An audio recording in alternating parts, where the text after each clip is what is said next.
In our fifth and final example, we're going to write the expression for the sequence below of 4, 8, 12, and 16. We know that our expression comes from the sequence rule of the first term plus the difference between any two consecutive terms times the quantity of n minus 1.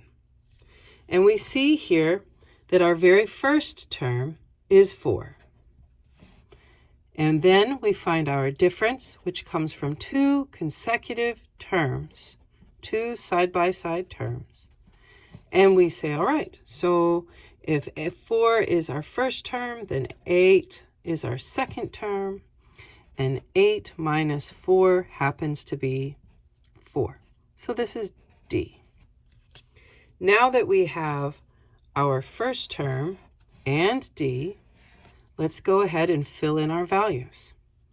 So A sub n is equal to 4 plus, as the case would be, 4 times the quantity of n minus 1.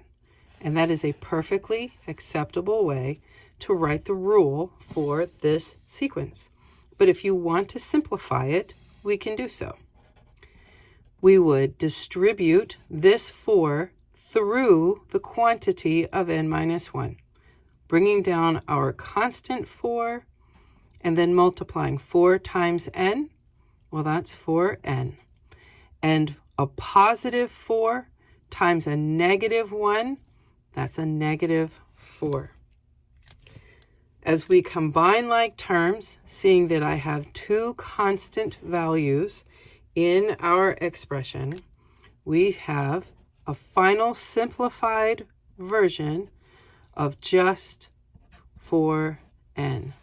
And this is yet another perfectly acceptable way to write the rule for this particular sequence. And there you go.